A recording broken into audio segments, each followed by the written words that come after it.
All right, everybody, welcome to Mike and Mike with my friend Josh Cox, Pastor Josh Cox. And Josh, what's the name of your church, man? Yeah, man. So I planted Keystone Church here in Durham, North Carolina, back in October of 2017. So Has it been that long, bro? it has, man. 2.5 years. Dude, I'm always like, every time I tell somebody, I'm like, yeah, I got a friend who planted a church like a year and a half ago. Yeah. I think I've been saying that for like a year and a half. So Yeah, for sure, man. We time is, in a way it's gone by really fast. In another way, it just seems like we've been doing this forever now. So, you know how it goes.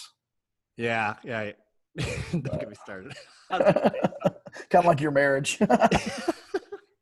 So how's okay, now I've been following you because I follow, we keep up on social media. Yeah. Which is like basically how we all keep up with each other. Right. You would not know I was still alive if it Right. wasn't for social media. Yeah.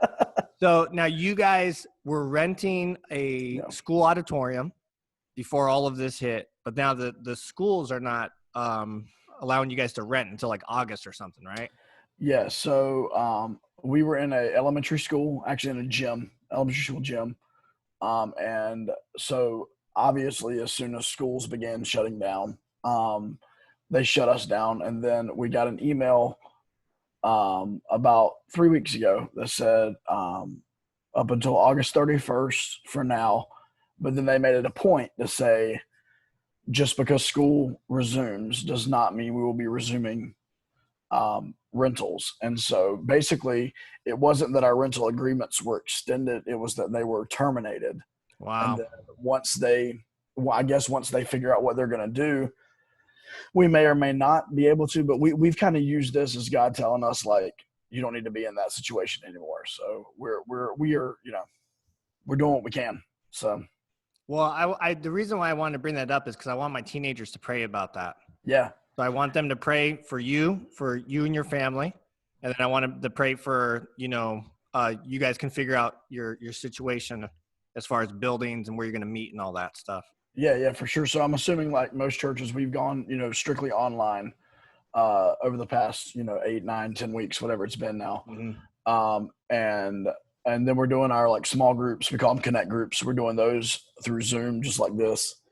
And then we're trying not to overdo it, but we're trying to keep our people as connected as we can, during this time. Mm-hmm. And then, like you said, I mean, as a church, we're homeless. So we're a homeless church I saw at this your moment. article. I saw your article, the homeless church. That made me, I laughed at first because the title made me laugh, but so we're homeless right now. So that's something to be praying about for us.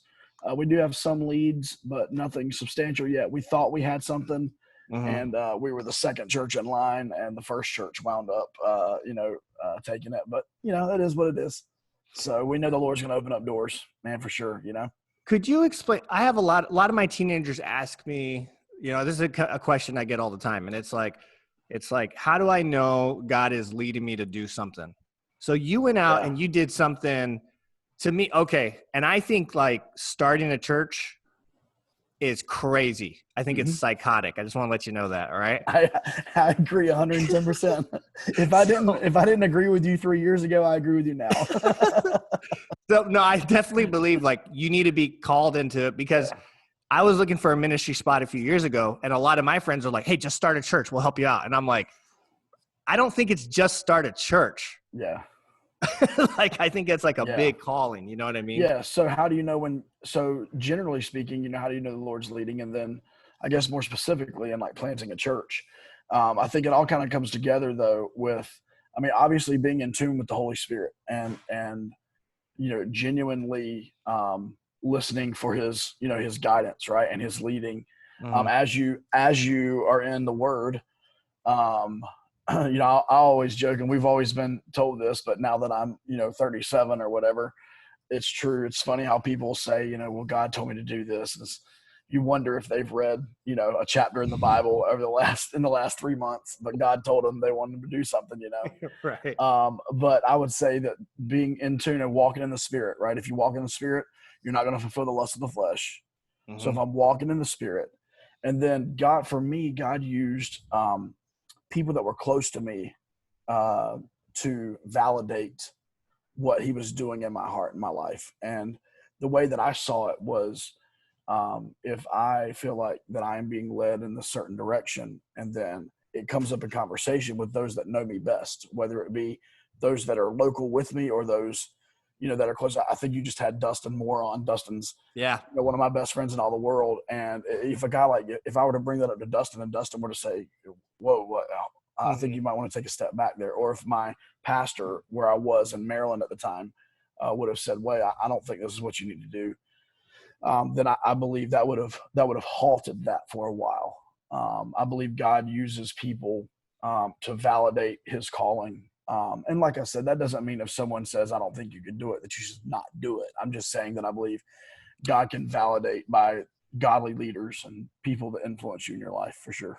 I think, yeah, that's like exactly what I tell my kids, but they keep on asking me because, they don't listen. Yeah. So no, I'm kidding. Yeah, but yeah, man, that to me, there's like that fine line. Like there is something to be said about the person who, the Mark Cuban, right? Who's like, okay, I'm going to go sell my software. I don't care what anybody says, and I'm going to do it. Right. I think there is a little bit to be said every now and then, like once in a blue moon for that person. But most of the time, I think on a general 99% of the time, I think God's going to validate through your spouse, you know what I mean? Through people that are close to you, and through people that you love and they have your best interest in mind, right? So if someone would have looked at me and said, Josh, there's no way you need to plant a church, they're not doing that to harm me. Yeah, they're not trying to hurt you. Yeah, they're trying to genuinely concerned for you. Yeah, they want to save me from hurt, right? They want to stop that. So yeah, man, that's what I would say for sure, is to stay in tune with the Holy Spirit and then seek some validation for people that you trust and that love you, and okay, because like I like what you said. It's like, okay, Word of God, Holy Spirit, and friends and family. Yeah. And I always say too, like desire. Yeah. Like God puts something inside of you where it's like, you really want to do this. But I think sometimes we hear so many of the big stories, like you said, right? Like it's like, this guy, I sold everything. I gave away my last penny and I just moved to a town. Nobody knew me, and like, it worked out for him. But dude, I can tell you like 100 people where it didn't. Yep. So, and I'm coming to grips with, I think like year 3, which we're in right now, is the year when I think a lot of guys just lose it, man. I think, there's a lot of reasons to that, but I believe they may have some financial support or some things that have helped them get through the first couple of years. Right. And, churches are like gung ho to help, for the first couple of years, and it's great. But then the pressure hits, and then, many things could hit in year 3 that you have not experienced in years 1 and 2. And so I've been very careful with myself, my personal spiritual life, and with our church, knowing this is year 3 and what I feel like is like a crucial year for us. Ironically, we're spending months of that year, quarantined, staying at home. But, at the end of the day, I think this is a very crucial year for us. So, yeah, for sure, man. How is your church family dealing with all this? Do you feel like I feel like for us, it's bringing a lot of people closer together. Definitely a lot of people hurting. They miss the church, Yeah. Understandable, but well, I think, God doing with your church family. Yeah. So I think that much like when we're gathering in person, you're getting out of church what you're putting into it, right? To the extent that you're willing to be involved. Like, for instance, this conversation we're having right now, to the extent that your teenagers log on and listen and digest this and interact with this or whatever they do, is the extent they're going to get out of it. For us, we have seen the vast majority of our people have been very faithful to our online, worship on Sundays. That's great. And we've had some people, to be honest with you, we've had on our Zoom groups, we've had a little bit of up and down, some hit or miss on those. And I get that. I mean, it is a little different putting in headphones and looking at a phone or a computer screen as compared to going over to someone's house, which is what we typically do. Yeah. Interacting in their living room. That's a little bit different. But we've seen this. In fact, we have seen 1, 2, 3, 4 people, which is, significant for us. We've seen 4 people kind of connect to our church since we've gone online only. In fact, if you don't mind, I got a message today Yeah, man. this morning from somebody. I want to thank you for church. The past couple of years, me and my fiance have been looking for a great church to get involved in, and we found that with Keystone. It's like I love Sunday mornings and Wednesday nights. I haven't been that excited about church in a long time. That's cool. Yeah, man. And that's a dude. That's like cool. I have yet to interact with him in person. So that's wow. Yeah, bro. That's neat, man. It really is, man. It really is. I think I like, we get a lot of that in our church where a lot of people just kind of disconnected from the Lord, disconnected from a church family. And when they come back and they're just happy to be at church. Yeah. Like that's just a great feeling, man. It makes me ask the question, like how many people are just completely unhappy sitting in churches, right? Or like how many people are, and why are you putting yourself through that? Like, either like get happy or get out, right? Like go somewhere and be happy. Go find a church and be happy. Yeah. So, I mean, I never understood that. Like, let me stay and fight the pastor or fight the deacon or whatever. Like, I was just like, why, man? Especially down here, bro. It's like, let me tell you 55 other churches you can go to. I got you a list on your right block, here. On the same block. There's one house and 10 churches per block in North Carolina. Exactly. It's amazing that we can even have church, so. There's more churches than people in North Carolina. Exactly. Dude, I got to ask you though, man. So so we've known each other for like almost 20 years, bro. Yeah. 2000, man. Yeah. Yeah. So number one, how's the family? Alma and everybody. Dude, I got my daughter now, right? Yeah, Lila? yeah. Oh man, she's the best. Life-changing, right? Dude, so this is funny, Mike, because we get a daughter, which I wanted a daughter. Like right. I'm totally a girl dad. Yeah. So, but Alma, I think was more like, oh, she's gonna be more like, a princess and this and that. She acts just like me. It's so she's like an MMA fighter. She's rough. She's like wrestling my dog. I'm like, stop. I love it, man. How old is she? She's like a year and a half. Oh yeah. I would watch like wrestling matches on YouTube, like old, Hulk Hogan Ultimate Warrior stuff. Yeah. And then the other day she had like a little plastic chair. She was picking it up. She was coming over to hit me with the plastic chair. So I'm like, dude, I can't watch wrestling anymore. That is awesome. That's good parenting, bro. At the end of the day, There it is. Train up a child. Exactly. But yeah, man, we go way back, man. Like, what's that? Cicero Avenue, man. Dude, you know what I was thinking? Do you remember we did this for a couple years? It was like a 2-year tradition where it was like Christmas time. All of our buddies, because me and Josh were at college together, all of our buddies would go home. And either you were stuck there for an extra weekend, so we'd go Christmas shopping together. Yes. Yeah, dude. I remember that. We'd go to like Orland Park and go Christmas shopping for our families. Yeah. Man, dude, I got some stories, man. I remember like I was working at Sprint, like selling cell phones. Yeah. Like my last year or so. And it was awesome, bro. I mean, I was killing it. It was back when like cell phones were like parents had them, but like teenagers and kids didn't really get them yet. Yeah. And like parents were coming in like, let me add 3 or 4 lines to my plan to get my family phones. Like it was that, so like I'm working, but I had to work like the day after Christmas. And I remember I was at my parents came up and I was at like my fiance's house that year in Ohio with my parents. And then we drove back to Indiana on Christmas night so that I could be at work the next morning to sell phones. And I remember we had Christmas dinner at some gas station on the toll road. I literally had one of those like blow up the toilet burritos and like some apple slices. You had a gas station hot dog that looked like Donald Trump. Yeah, it's been rolling on that cart thing for like 12 hours. Oh man, it was. I could have got like a taquito, but I think I opted for like, I don't know, man. I think I got one of those frozen burritos. I think that's what I got, and they had a microwave. Fatal error, bro. It was bad, dude. Hey, why is it those microwaves in gas stations? They all look like they're 78 years old. Oh yeah, but they work better than any microwave. And most of the time, you can take whatever the time is and divide it in half, and that microwave will take care of it. Right. If it's like 60 seconds, go 30. This is a frozen solid 9-pound roast. Let me put it in the gas station microwave for 10 seconds to thaw it out. Done. It's done. Thanksgiving dinner right there. But yeah, man, just some crazy times, man. Some really, really crazy good times. Yeah, man. I think we made the most of it. Yeah, for We sure, made the most man. of it. Well, it was me, you, bro. You know who called me like 2 months ago? John Collins, like out of nowhere. Yeah, my man. So he's in Florida, Yeah.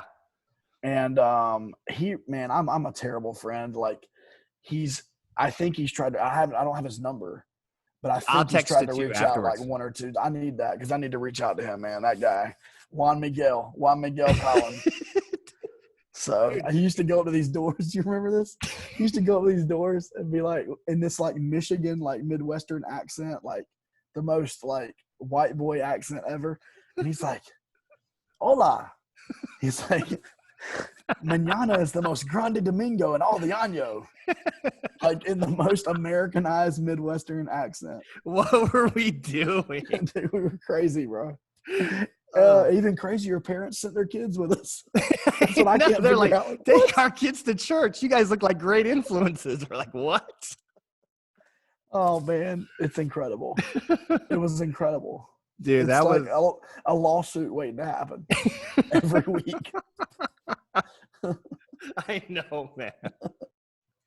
Oh my gosh. Well, I stuck in it, man. And then I just did like crazy stuff afterwards. Like I was doing all these WrestleMania Sundays, these pro wrestling matches because I wanted to. I was just having that's a great. blast, man. I made the most of it. I really did. Yeah, for sure. Dude, have you been watching the Last Dance on Sundays, Dude, the Michael I Jordan have doc? not seen it at all. Not at all. Man, I listen, want to see it. teenagers, if you're watching, you got to get on this guy. He lives in Chicago area, and he's not watching The Last Dance. I know he's not a basketball fan, but that's okay. Dude, so like I heard that Pippen, like he said something controversial, like something. Yeah, he would still leave the team or something. Yeah. So here's what it is. So in the playoffs, the year after Jordan retired the first time. Yeah. So he retired like 93. So 94, the Bulls are really good. Right.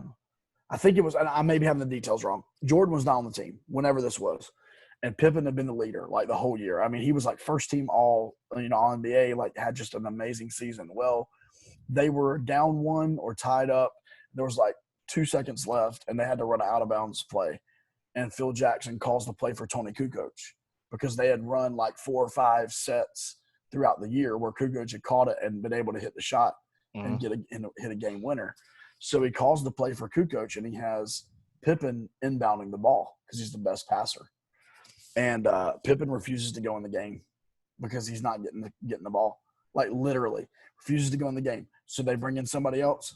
Here's the crazy thing. Kukoc hits the shot. So like everybody's supposed to be so pumped and like jubilant, but yet they're not because they know Pippen just showed himself in the huddle, refused to go in. And here's the crazy part. I actually listened to an interview with the director of The Last Dance. He said that the most awkward thing in this whole deal was that as he's interviewing Scotty, they ask him, would you do anything differently about the situation? He's like, I'm thinking he's going to like go through and like apologize to people. And Pippen's like, nope, I would do the same thing. Like, and the director's like, I don't even know what to do. I don't even know what to say. Okay. Are you sure? Right. Let me ask you that question again. Maybe I need to reword it. I'm sorry. I don't think you heard me. Yeah. You look like a complete moron. Yeah. It's crazy because everybody had loved him, man. And like, yeah, anyway. By the way, I wore my Cubs hat just for you guys. So you wore that for Dustin, man. Dustin was wearing like a Cubs North side. hoodie. Yeah, he's man. The North side, man. Did you watch that with Dustin? What the one I sent you? Did you watch any of it? Dustin was like, man. Okay, here's what I like. Dustin's like a student, right? Yeah, he is. Like he's a student. So then, like I'm trying to keep up and not sound too. Oh, you're talking about? Did I watch the interview with Dustin? Yeah. Yeah. I watched probably about 2/3 of it. Yeah, man. Dustin was just dropping truth on me, man. He's the smartest theological mind. Like, yeah, he basically helps me write my sermons. It's pretty cool. Everything I am, I owe to him. We were talking. Hey, now, do you feel like you're an introvert or extrovert? Where are Man. you at? Because when we were all in school, Yeah. Gus and I were talking about, like, we were all like, we were the loud group. Yeah. Like, Oh if we my all had a gosh. Friday night off and we were together and we had, like, you know, whoever, our girlfriends or whatever, like, it was very loud wherever we were at. And usually it was my wife sitting there just like rolling her eyes at all of us. Right. Definitely, me included. Yeah. Yeah. So, I mean, a very honest answer here, and this might go down like a different road than what you're thinking it's going to go down. I No. believe I genuinely am kind of an extroverted guy. I believe my type A personality is legitimately who I am. Like, if I could be here doing this interview and have two people sitting in my office right now, like waiting to hang out with me afterwards, I'm cool with that. You're like, love it. I'm okay. Like, but I will say, in the last 2.5 years since I planted the church, I spend a lot of time with just myself, a lot of time. And it's I don't know what the terminology is, man. I don't know if what I was experiencing was depression. I have no idea what it was. But in beginning of year 2, man, I didn't know what was going on, man. I couldn't study. Like, So this is after you started the church. Yeah. Because here's the thing. I had worked in like really large ministries. So like, yeah, I had been on ministry teams where there were like, you know, several other staff members. And so every day there was a schedule that was kind of already prepared for me in a way of like, you know, you got this meeting or you've got this with this person and that person and whatever. And then all of my ideas. So I get credited for being an idea guy or a creative guy. And I think most of that was because I was able to sit in the room with other people. And that was like fueling my creativity. So I get here, and for the first year, I was able to sustain. But like after that first year, man, let me do a timeout real quick. So you would have all this team of people. Yeah, I think I know what you're saying. Like, people are saying stuff, and then you're kind of putting like the pieces of the puzzle together. Hey guys, we can do this, this, this. See what he said, and he said, yeah, I get that. Exactly. Yeah. Or I would have an idea, and I would think it was an awesome idea, and the 3 people over here would be like, here's a hole, and here's a hole, and here's a hole. But this other guy's like, okay, well, what if we fill the hole with this? And I'm like, okay, wait, we got it now. Yeah. Like, we don't do this, we do this, and this is how we bring this all together.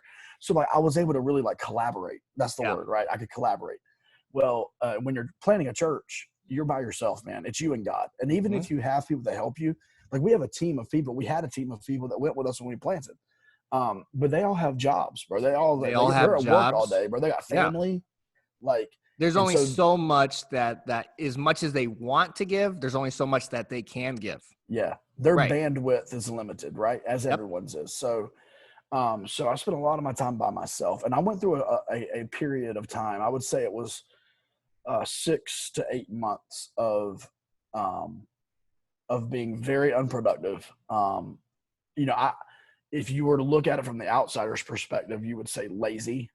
It wasn't really what I was, but it's what it was coming out. There would be days when I would finish my day and I'm like, what did I get accomplished today? Like I was doing stuff for 8 hours, but I have no clue what I tangibly got done. Wow. My wife was getting worried about me a little bit just because I was changing, right? I was just different. More frustrated, more down. Yeah. Like she would come home from work and I would be like laying on the couch, which is like, that ain't me. Like I'm like right now on the stay at home, bro, I can't stay at home. I'm at a store. I make up a reason to just go somewhere. Like, we need some more strawberries. I'm sure. Let me go to the grocery store. You know what I mean? Or whatever. So that's me. That's who I really am. And it wasn't me at that point. And I was down, man. I was very discouraged. It was all I could do to basically prepare my sermons for Sunday and to lead the church just publicly. But I had some accountability, man. Honestly, I had Dustin, man. I had Ken Baker, dude, who, by the way, would be incredible for this. Ken's a great guy. Oh man. Thank you for that. Cause I was like, who do I need to talk to? Dude. And it's like, I'm going to reach out. And he's got some crazy stories, like from like pastoring in the Bronx to like his weight loss journey and his running and marathon stuff. Like he's incredible. And he's super nice. Dude, he's a friend, bro. He's awesome. Yeah, he's a great guy. So he would be good. But then Jake Potter's another one of my friends. I work with him in Baltimore, and now he pastors. But those 3 guys, were my accountability, and then my team, man. We've got elders at our church, two other guys that really I was able to go to them and say, like, I went to them individually and said, listen, here's where I'm struggling. I don't know what it is, but I need you guys to rally around me. I need you to pray. And I started coming out of it.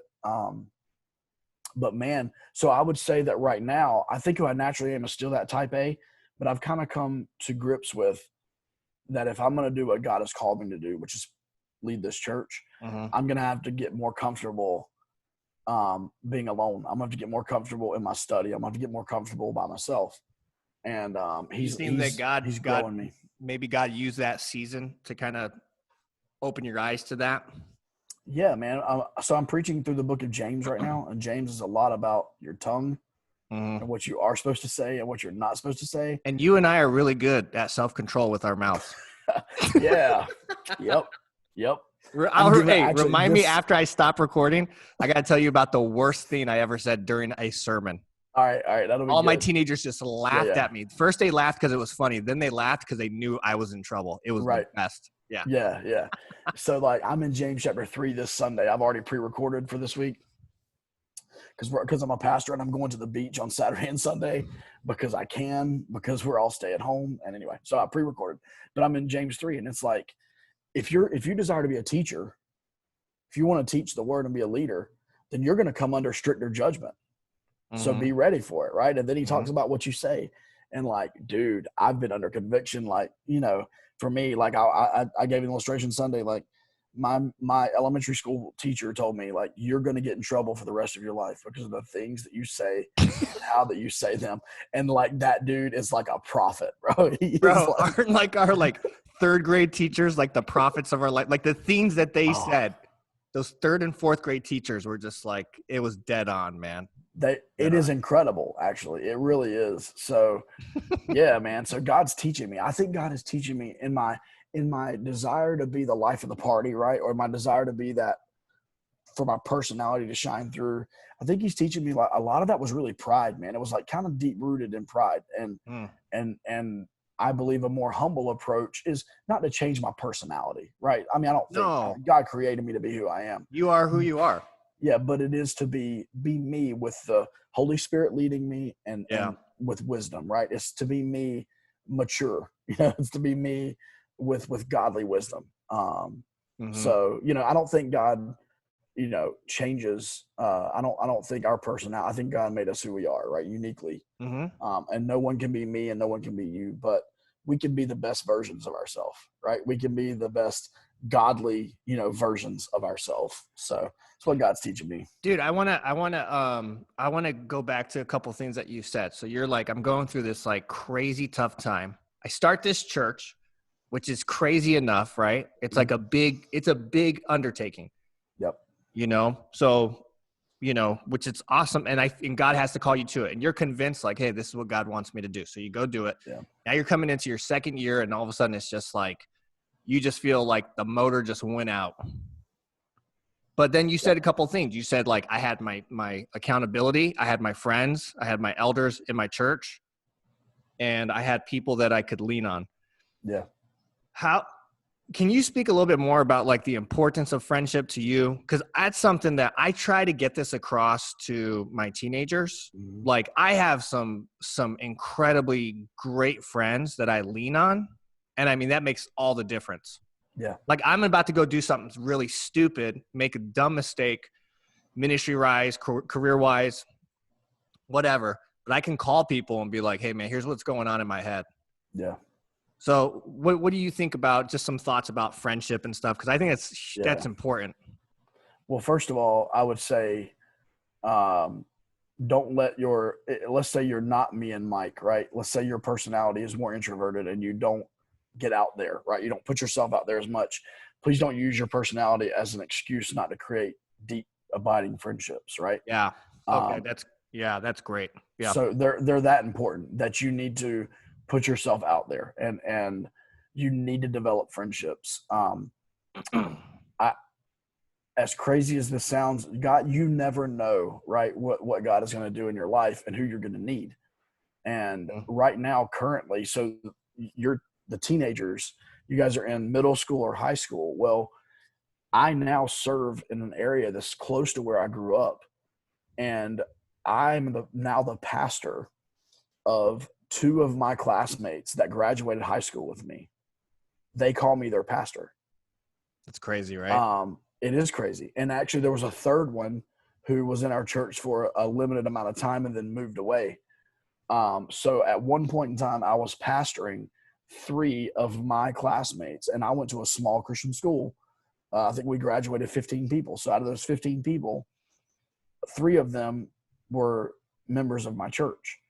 And so, I know that it's easy to say like, oh, these friendships don't really matter. It's just high school. We're going to all go our separate ways, blah, blah, blah. Yeah, you may be right, but you also may never know how God is going to bring those people back, right? And how they're going to be integral part of your life. And those people know you. They're going to know you when you're 37, right? Because they knew you when you were 15 or whatever. So it is important. I would say that number one. And then number two, I would say to find those friends. Not all of your friends need to be this, because then anyway, but you need to find those friends who make you better, right? They make you a better person. Yeah. Now I don't think all your friends need to be that way, because I think you need to have some friends also that you can help, right? I think that's part of the Christian life is right. There should be some people ahead of you that you are not following, but in a sense following, right? They're pulling you along and they're helping you grow as a Christian or as a person. But then there should be some people, or they're just supporting you through a tough time when you're not okay. So like, this is my example. So the reason why you, Dustin, John Collins, like all you guys have a special place in my heart was my niece died. Yeah. And I went home for a month. I came back to school in 2001 and I was severely depressed that entire year. I didn't earn one college credit that entire year. Yeah. Like, Joel Rhodes, God bless him, man. I mean, he passed away, but Joel lived on this. Joel would come and wake me up for my only class that I had. So it was just, and I moved so much off you guys. You guys would buy me food. I never gave you gas money. Dude, I'll Venmo you some money after this too, just by the way. But I mean, you guys were just like, and dude, I would come in and sometimes I just felt like whatever. I just felt like I had no idea where I was. And I'd be in the car with you guys and you guys would just, well, Labuga's just going to hang out with us. Yeah. I just made sure that I had people around me. Yeah. And so not all of your friends are the ones that are like, I don't think I was pushing you guys anywhere that year. Not that year. but later on, it's funny how roles change, right? Yeah. Isn't that funny? It really is. And so I think we ought to always have people. That's why to me, it's the circle of friendship, right? It's a circle. Mm-hmm. So like there should be people a little bit in front of you. There should be people beside you. There should be some people behind you. Mm-hmm. And a lot of times those roles will shift and they will change over time. There's been times in my like I said, my little kind of pastoral circle where, I've been the guy to Ken Baker that said, Ken, bro, you gotta push through this, bro. Like you can't get caught in this. Like you've got to do this. And then there's been other times I'm talking about within a couple of months where Ken's had to be the guy to come to me and go, hey dude, do not get stuck in this rut, man. Like, you know what I mean? Like, and so that's why I like that terminology, right? Your circle, because that circle is like everybody's horizontal, right? And at some point in time, this person's going to be pulling you along and you're going to be pulling somebody else along. And those roles can be completely reversed, 6 months later. So like, I think friendship is like, it's so important, man. It's so important. So we should seek friends that can help us, right? And the friends we can help. But at the end of the day, I think too, man, like I'm not trying to over spiritualize things. You have friends that like you genuinely like have a good time, like humor, or like they get you people. I guess the word is people, you can be who you really are, right? You can be real, man. Like if I'm having a good day, like they can enjoy my good day with me. If I'm having a bad day, they can handle that one. You know what I mean? If I send them a stupid, meme, or whatever throughout the day or some, that right. Like they get it. You know what I mean? Like you need to find those people that like, hey man, I'm real. This is who I am. And like, you're cool with that. And that's why you're my friend. You know, Yessie, my sister-in-law. Yeah. Remember, I mean, she was like little when we were all there. Now she's grown. Dude, she's like Mother Teresa, by the way. That's a whole other conversation. Yeah. She travels to Guatemala, like feeds starving Wow. kids. That's awesome. I can't talk about it. I'll start crying. Like That's every awesome. time. No, she's Yeah. like, so we all think that we're awesome. And I'm like, nope. I'm Yeah. like, dude, she's incredible. But her husband, Dave, like that's my dude. We hang out a lot. Yeah. And Dave is just like, he's so funny, man. But it's just like, that's it. We can just like, I can just go to his house and be chill and we can talk. We game together, just different stuff. Yeah. It's good. And it's good for me. Yeah. Like it's good. Like, for sure. no, I think that's, man, I tried to tell that to my kids all the time. Like, dude, you're going to, your friends are going to really determine, like, Andy Stanley's like, your friends determine your destiny or something like that, direction or whatever. But it's like, that right there, with the older I get, the more like I really cherish those friendships. Yeah. Because at the end of the day, you don't know how desperately you're going to need it at some point in time. Right.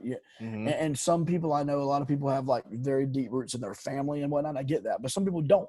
Some people, right. Some people don't. I'm an only child. Like I've got no brothers and sisters. You know what I mean? I've got my wife. I'm tight with her brothers, but other than that, like, I mean, I need my friends are my family in a lot of ways. And like, so, it's important, man. It really is. It really is. All right, man, dude, we went a while on that. Do you have anything else you want to say to the teenagers? And then I got like one question for you, one or two after this. Sorry, dude, you just froze up for like solid 10 seconds. My bad. I wish I would have taken a screenshot too, because you look like I don't know what was going on. All right, go ahead, dude. Repeat that.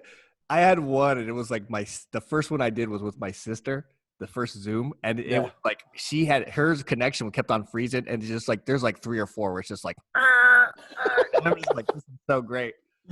No, I was saying, do you have anything else you want to say to my young people? Yeah, man. So like I was thinking about scripture, and I'm no Dustin, right? But like I was thinking about scripture and how it relates. I did a series in January and February on identity, which I know identity is like a kind of a hot topic, right? I mean, a little bit, like a lot of people have done that, and I get it. But for our church, it was necessary. And I think in the life of young people, it's necessary, to understand that. So I think just by way of encouragement, I was thinking through an illustration that I gave when I was preaching through that series, was the prodigal son, right? So, in Luke chapter 15 tells a story about the son who wanted to get out of his father's house. If you've been in church, you know the story. He wanted to get out of the younger son wanted to get out. He convinces his dad to give him his inheritance, and he takes off, and he just wastes all his money, parties. He does whatever he wants to do. Exactly. I'm sure back in those days, there were some killer parties going on, but yeah, so he does his own thing. Right. And then he comes to himself, right. He has that moment that I've hit rock bottom moment. And until, I think a lot of people have to hit that, right? They hit rock bottom before they're like, okay, I'm going to do whatever it takes, right, to get back to my father. So he comes back to his father. They throw the party for him. His father, runs and kisses him and like the whole deal. They throw the party for him. And then you have the older brother, right? And the older brother sits back with animosity, and he sits back in judgmentalism. And he even verbalizes to his dad, like, I've done everything you've said to do. Go. Yeah, let me interrupt real quick. So like in the story, the other son leaves, goes and parties, just like you said. Yep. But there was another son that he stayed. Yep. He didn't leave. And it says that the father split the inheritance. Like, he's like, okay, there you go. He, I'm assuming he had access to his funds too, and he stayed with his dad. Yeah, he stayed with his dad. In fact, his dad even said, listen, because I've already given your brother his half, like everything that I have left is yours. Like, everything I've got. So like the older brother stayed. He did his thing. He dotted his I's. He crossed his T's, right? He did.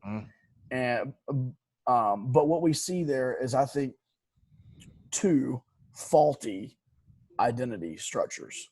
The first one is obvious, right? It's the rebellious younger brother. It's the one who's like, it's the one who, I'm going to do my thing. Give me my money. It's my money and I need it now. But give me my money. and I'm going to go do my thing. And here's the thing. You guys better all approve of this. You guys better celebrate this. You guys better, you guys need to adjust to me. Dad, I don't care what you want to do with that money. I want it, and I'm going to go and I'm going to party it up, and I'm going to live however I want to, right? So we obviously see that as kind of a modern identity structure of like, no one's going to tell me what to do. I'm going to define who I am. Nobody else has a say in my life, right? And not only are you supposed to accept that in my life, you're supposed to celebrate it, right? You're supposed to celebrate who I want to be. Right. And everything is so I focused, right? But what I think we don't understand sometimes, and I don't know with your teenagers, I don't know the ratio of like, very churched teenagers compared to a lot of public newer. School. So yeah, a lot of newer Christians. Got you. So that modern identity is the one that's being pushed on us in culture big time now. It's like, be your own. I actually, my sermon, when I preached this, I like recited "Let It Go" from Frozen, because it actually illustrates it perfectly. No right, no wrong, no rules for me. I'm free, the whole deal. Yeah. And I haven't actually sang part of it. It was incredible. Disney, the Illuminati. Yes. That's why I've got season passes. But anyway, but anyway, but the other part, man, is that older brother, and his faulty identity structure was that he was all about finding his value, right, in what someone else said about him, right? Mm-hmm. The older brother, his value was placed on his dad validating him, right? His value was placed on following not the rules per se, but this is the box, right? This is the box. I did everything I was supposed to do in this box, and you should be rewarding me. And at the end of the day, those are both faulty identity structures. Dude, I have seen so many people get bitter because they did well in the box and it didn't pan out for them the way they thought it was going to be. I've seen that. I mean, just more times than I can count. And that's never, I did everything you asked me to. I did this, I did that, I did this, Yeah. And to me, I guess encouragement for teenagers is the younger brother is not the goal, but the older brother is also not the goal. It is not the goal of any parent, youth pastor, leader in your life that you merely fit in the mold, right? That you merely fit in this little box that we created, and you just follow along as if you're some sort of like spiritual robot, right? Mm-hmm. The answer is to fall madly in love with the Father, right? To fall madly in love with the Father. And so that, you never want to be that younger son, right, that takes off and wastes his money because you love your father so much. But you also don't want to be that older son because you love your father so much. You know how much he loves his other son, and you want to be that. You want to fall in love with the Father. And like, to me, that's the identity. I want to find my identity, right, in who I am in Christ, who I am in the Father. Right. Not in the rules that I keep, even though rules are fine. We got to have rules in order for society to flow. Sure. But I'm not going to find my identity in my rebellion. You know what I mean? I'm not going to find it in what I can do. I'm going to find it in the Father. I think that's the second, I think the first son was like, I'm going to go party. Like, his identity was in the rebellion. Yep. And the other son was his identity was in the rules. He had checked off every tick mark. He's like, okay, this is what it means to be a good son. I've done it all, but he had no idea. Obviously, there was a disconnect between his brain and his dad's brain. Oh, I got you, bro. Alliterated. One was rebellion, one was rules, and what he needed was relationship. Right? Oh, man. Look at that, man. There you go, dude. There's your sermon. Hey, I was preaching. I just got done. I've just started on a prodigal son series. Oh, cool. And I was talking about how I took a different angle where when the prodigal son's coming out, you remember what he says? He said, I'm not worthy to be your son. Yeah. Yep. I should be a servant. I've sinned against you. Humility, so his labels were like, bam. Gone. Yep. And then he comes, this is the best part, bro. He comes to his dad, and his dad doesn't even like acknowledge it. Yep.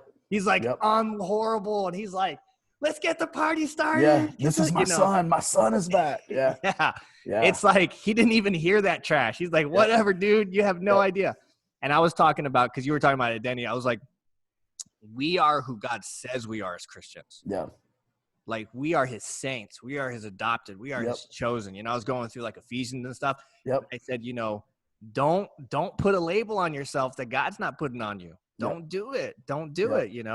There's some, I've gone through over the past probably 8 to 10 years, just some like spiritual journey, man, of like God teaching me things like through his word that honestly I had not learned. And like, that's one of them. What you just articulated is, I'm a saint, man. Like I even go as far, Isn't man. that crazy, bro? Bro, if you've never read this book right here, Grace Walk.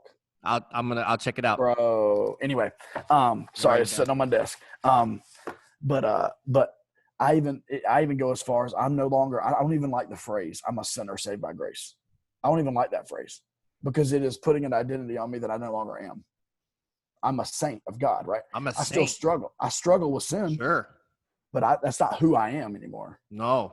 I'm a saint of God. I'm a child of God. I'm no longer a sinner. Dude, when you're a child of God. Okay, so look, like when he talks about us being adopted, like I adopted my daughter. Yeah. This is the way I explained it to the kids. It's like I had no responsibility towards her when she was born. Yep. There was nobody out there that said, you owe it to this kid. Yeah. I didn't owe her anything. I chose her. Yep. And it's like, I put all that responsibility on me. Like, I'm like, no, sign me up. She's awesome. I love her. I want her in my life. I want to take I want to stay up late when she has her nightmares and she's crying and all that stuff. I want to change the dirty diapers. I want to wake her up. I want to feed her. I want to pay the bills for her. I want to do I want that. Yeah. That's like a choice. I don't have a responsibility and then when I sign, then it's like, oh yeah, that's yours, buddy. There's no going back on that. What a beautiful gospel picture, man. That's the gospel. Man. That is the gospel. And it's funny because like there are so many parents across this world that are like rolling their eyes. Like, oh, we had another kid. I wish we'd have stopped with 3. Now we got 4. You know what I mean? Seriously, you got parents that are like, so like, and I know for like you and Alma, that stuff has got a grate on you. But to know the love, right, of like, I wanted you. I was willing to go through all the red tape of adoption. Yeah. I was willing to spend the money. I was willing to take the classes. I was willing to do the things, whatever it is. I was willing to, for some people, I was willing to foster multiple children before you until you came along and there was an opportunity to adopt. Like, all of those things go into it. And it's like, man, that's love. That is love. Like, there is no way around it. Like, that is, it's love. This is where we're at now. My wife and I, we're like, we look at our daughter and I said, look, if we could have our own kids the normal way, or we had Lila, what would you want? She's like, not even, we don't think about it. Yeah. It's like, no, that's my daughter. Yeah. That's my daughter over there.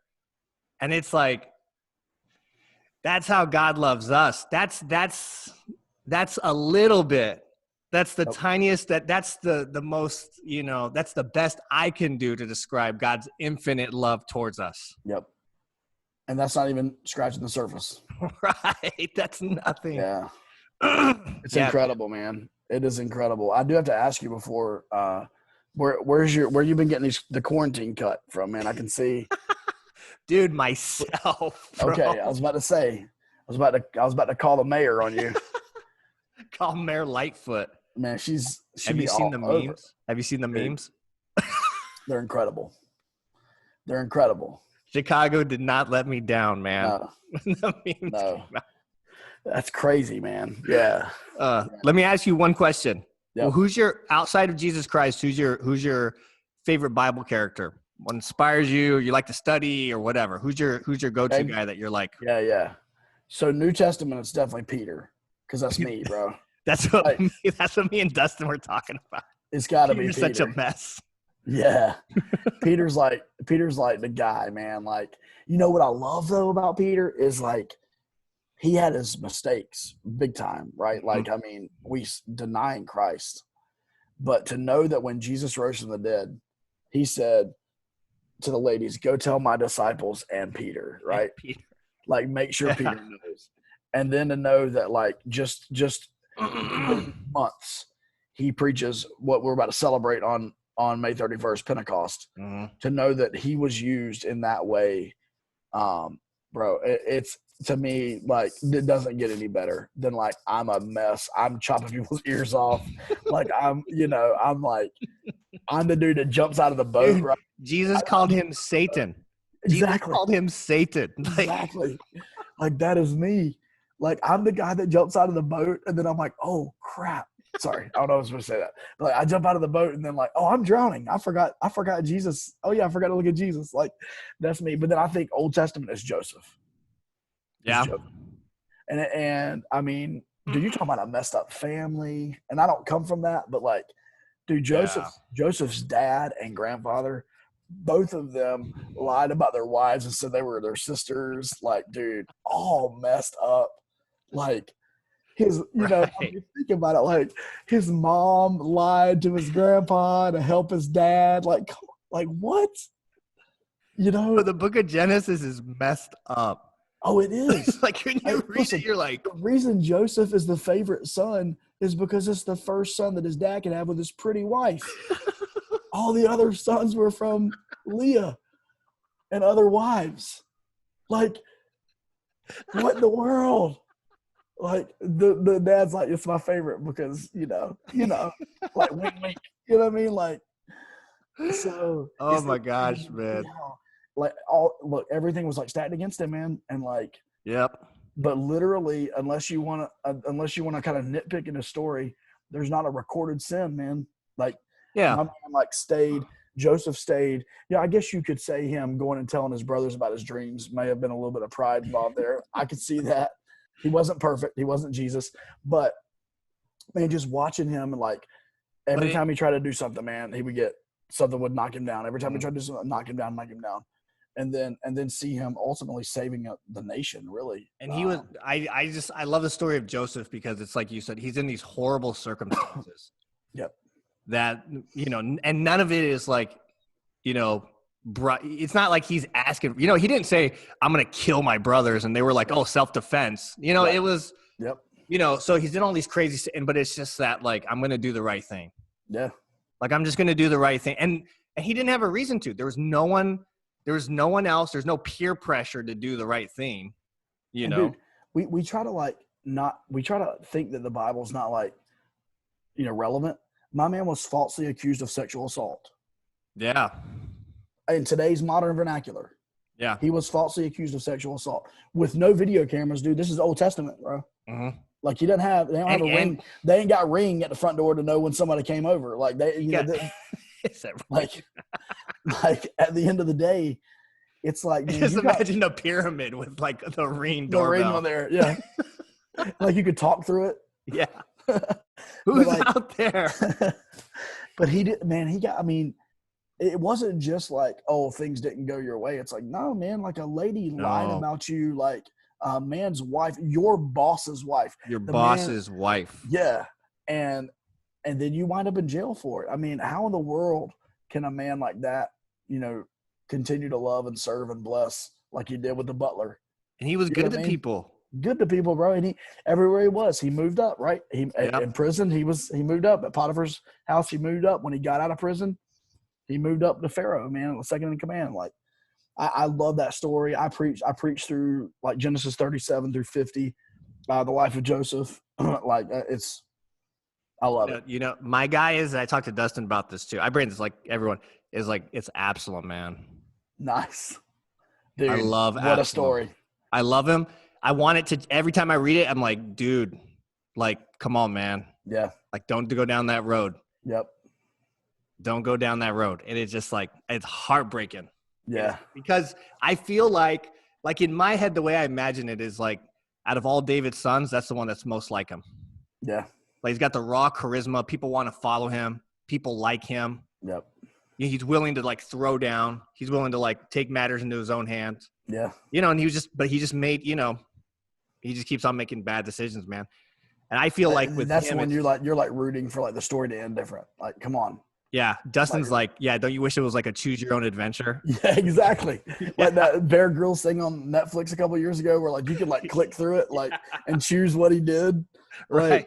Do I fight the venomous snake or do I swing over the river? Yeah. Exactly. It's like, do I go kill my brother or do I It's like, no, Absalom, don't, Don't do it. Yeah, no, that's great, man. But I think, man, for like teenagers, I get it. Like, I was a teenager. We were both teenagers, and it seems like it wasn't that long ago, but I guess it kind of was. But like at the end of the day, like my desire for these things, it was kindled in my heart as a student, as a young person. Like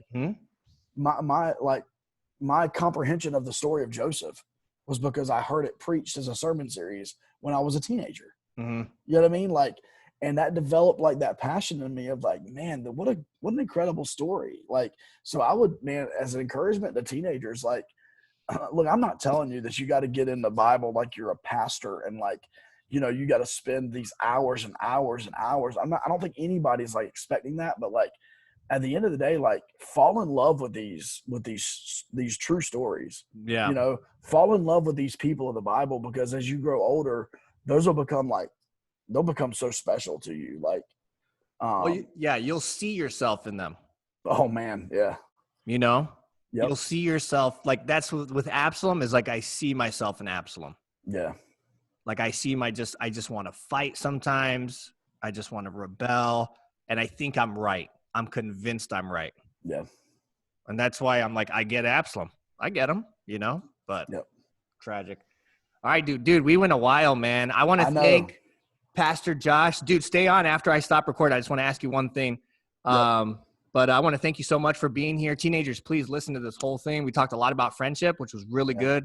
And I think that's vital for you guys. So I appreciate you, Pastor Josh. We'll be praying for your church, Keystone Church. Yeah, thank you, man. That God will continue to bless you guys, bless your church family, and then, give you guys a place where you can meet.